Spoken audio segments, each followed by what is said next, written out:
Rather than make a video that would definitely last over an hour in analysing different incidents, I'm going to just make this one to expose this particular one, then I'll go through Silverstone 2021, and then I'll go through the breakdown. What you're looking at is Lewis Hamilton's car after it was hit by Max Verstappen, after Max Verstappen landed his car on the top of it at the Italian Grand Prix at Monza in 2021. You might not have seen this close up before, but if you can look at the damage to the halo here, there's quite a significant chunk of carbon fibre taken out of that halo. Okay, look at the state of the roll hood above the driver's head and the damage that's done to that. That is what is being done to the damage being done to the area around Lewis Hamilton's head. He was lucky. What we're going to do is play through what took place and talk about the rights and wrongs of it. So this is analysis of an incident, and whilst it's Formula One management content, because I'm using it for analysis and education purposes, then that is fair use of copyright. So if Formula One management attempt to block this video through a copyright infringement, then that is the fair usage element of it. So let's just have a look what's going on, and let's also listen to what the commentators are saying. An incident like that where one car just literally climbs up the front of another and stays there. Oh, this is his. One climbs up the front of another. Back to didn't climb up the front. Prost and Senna days, isn't it? Into the chicane at Suzuka, yeah. And the. This is like the Prost and Senna days, really. No, it's nothing like that. You got Crofty trying to guide fans' beliefs to believe that it's just like the Prost and Senna situation. The Prost and Senna situation was brought about due to the corruption within the sport back then as well. The head of the FIA was a French guy who was making decisions to favour the French driver, Prost. And Senna was the guy that was being disadvantaged. And because Senna was being disadvantaged, Senna felt that he had to take the law into his own hands because he had no alternative. So that's what he did. So, you know, it's a completely different set of circumstances. Animosity that went with that. Max Verstappen's got a head start as he walks back to the pits. And I would imagine that's quite a good thing. Okay, we need to go through to... we've got the replay. Sorry, I thought they were just going to go to the Charles Leclerc pitting, but we'll carry on with this.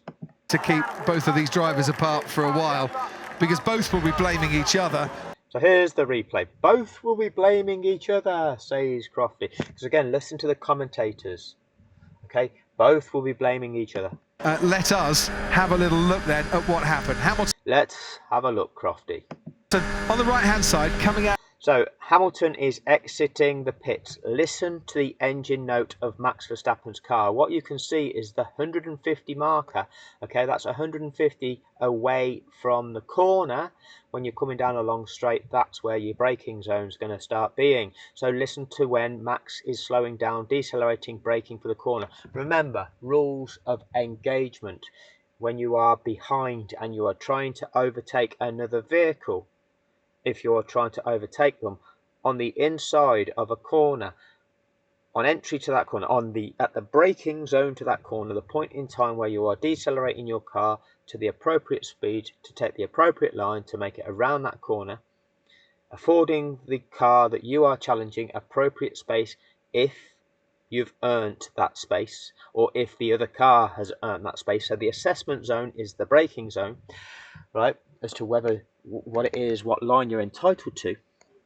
If you're on the inside, you have to be at least halfway alongside the car that you're attempting to overtake, okay, at the braking zone, to be entitled track room around the corner. You have to afford the car that you're overtaking track room on exit if you are the overtaking car and you're attempting to overtake on the inside. Excuse me. If you are attempting to overtake on the outside at the braking zone, you have to be at least fully alongside your opponent. Understand that? Because you're going around the outside, you've got further to go. And therefore, you have to be at least alongside to be allowed room on exit. If you're not fully alongside your opponent, if you're further back from that, you are not entitled to be left room. You have to back out. They have got the right to the corner. They can choose the line that they want. They do not have to afford you room on exit of this corner. They are the rules of engagement. They are what they are. Out of the pit lane. Oh, how many down changes? Yeah? Down changes because we're braking for a chicane, a complex of two tight corners, whereby you are exiting this corner and entering the next corner at the same time. Okay, so is Max Verstappen at least alongside to be afforded room around the outside on this chicane? No, he's well behind. Okay, he's not even right at the back of Lewis. He's well behind. Move. Only at that point then, is he there? Not even halfway alongside. Across, did Verstappen. We're going around the corner. Where's the apex? He's only maybe now halfway alongside on the outside. On the outside, he shouldn't be there. Back out. Because Lewis Hamilton is going to take a line which is going to take him to this side of the track over here. Okay, and set him up like you'll see the orange car in front of the McLaren taking that next corner. That's the line that Lewis Hamilton's going to take because that's the line that he's entitled to take. Max Verstappen should not be there. Don't have enough space. Max Verstappen's still there. Shouldn't be there. Didn't back out, did he? In the initial part of that chicane, and then did he try and get a bit cheeky in the second part? Max hasn't done What was that, Martin? anything wrong there. Max hasn't done anything wrong there, says Martin. So let's go through and listen to what Crofty says about this. Blaming each other. Let us have a little look then at what happened. Hamilton. So we're having a look. Hamilton's coming out of the pits. He's ahead. Okay, he's going to be ahead. He's going to be on track ahead, and therefore entering the braking zone, being ahead, he's got the full right to the corner. On the right-hand side, coming out of his. That's the end of the pit lane. That white line on the track. Hamilton's well ahead. Okay, we're now down to the 50-metre board. You can already hear Max Verstappen decelerating. Okay, changing down gears. Out of the pit lane, moves. Okay, back out. You shouldn't be there. Across, did Verstappen have enough space? Did Verstappen have enough space? Look at the way they direct you. Okay, it's nothing to do with did Verstappen have enough space. No, he's a car on the outside. He's behind. He's attempting to make an overtake. He's not in the right position to make an overtake. Okay, he's got no entitlement to be left room around that corner. He's got no entitlement to be left track room on exit of that corner. Because it's a chicane, on exit of that corner, you're actually entry to the next corner. Okay, get out of the way. You shouldn't even be there. You should have backed out in the first instance. That's the way it works.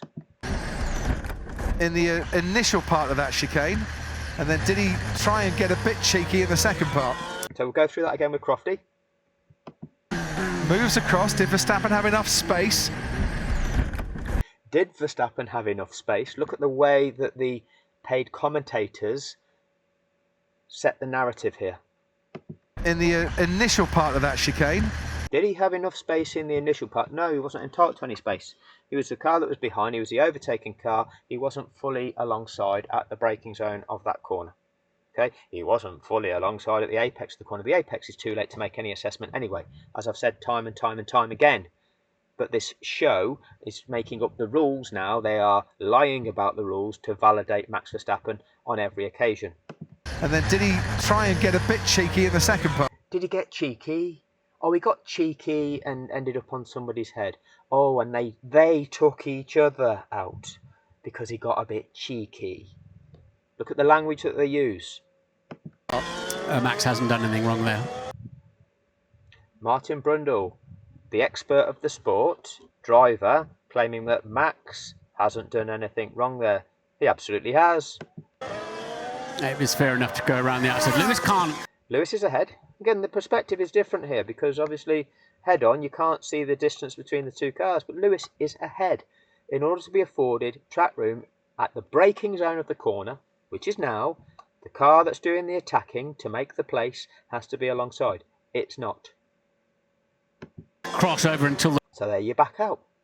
You're not alongside, you back out. You'll see every other driver back out. The white line finishes. Still not alongside.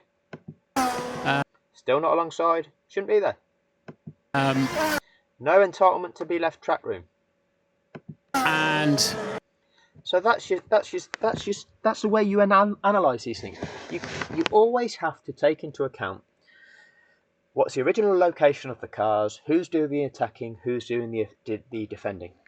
Okay, so the attacking car was the car that was behind. The car that was behind was Max Verstappen. Was he in a track position to have entitled himself to be afforded track room around the corner? No, he never was. Should have backed out. Therefore, that collision is Max's fault. Lewis was entitled to take that line around the corner. He took that line. There was a car that shouldn't have been there. Okay? Max had a requirement to back out of that. Max's car hit the rollover hoop of Lewis's. Yes, it did. Car. Yeah. That's where the damage has come from. He hits the sausage curb as well. That's what. Oh, so we now absolve Max. Oh, it was the sausage curb's fault. Throws him back into the path of Lewis and then up into the air when his car makes contact with a hoop of Lewis's car. Yeah. Now, is he talking about these orange things? Let's just try and zoom this. Let's see what I can do here. Let's just zoom on this section here. Is he trying to refer to these black and yellow sausage curbs, or is he talking about this? Well, the red sausage curbs here. Let's have a look, see what actually happens. That's where the damage has come from. He hits the sausage curb as well. That's what throws. Yeah, it's that red bit there, isn't it? That he's talking about. Shouldn't have been there. Throws him back into the path of Lewis and then up into the air when his car makes contact with the Mercedes. So that's that incident. Okay? Clearly, very clearly, that is Max Verstappen's fault. Shouldn't have been there. Making an overtaking manoeuvre around the outside, wasn't in the correct position to be afforded track room. Should have backed out. Simple as that. I'll take you through Silverstone. But again, you listen to that commentary. If you've got F1 TV, the commentary is disgusting. They use terms like took each other out there and, oh, Max didn't do anything wrong there. This is the media narrative. These are people lying, conditioning our minds to believe it to be a certain way for an agenda. Okay? It's like in Brazil. If you go back and watch Brazil, did Max drive Lewis Hamilton off the track there? Oh, we have to ask that question because we can't work out the answer to that. Did we just see what we all just saw, everybody? Because you could argue that we didn't just see what we all saw if you're a lawyer and you just lie through your back teeth. So let's start being honest and let's start telling the truth and let's start understanding what it is our eyes are actually seeing. Thank you for your time.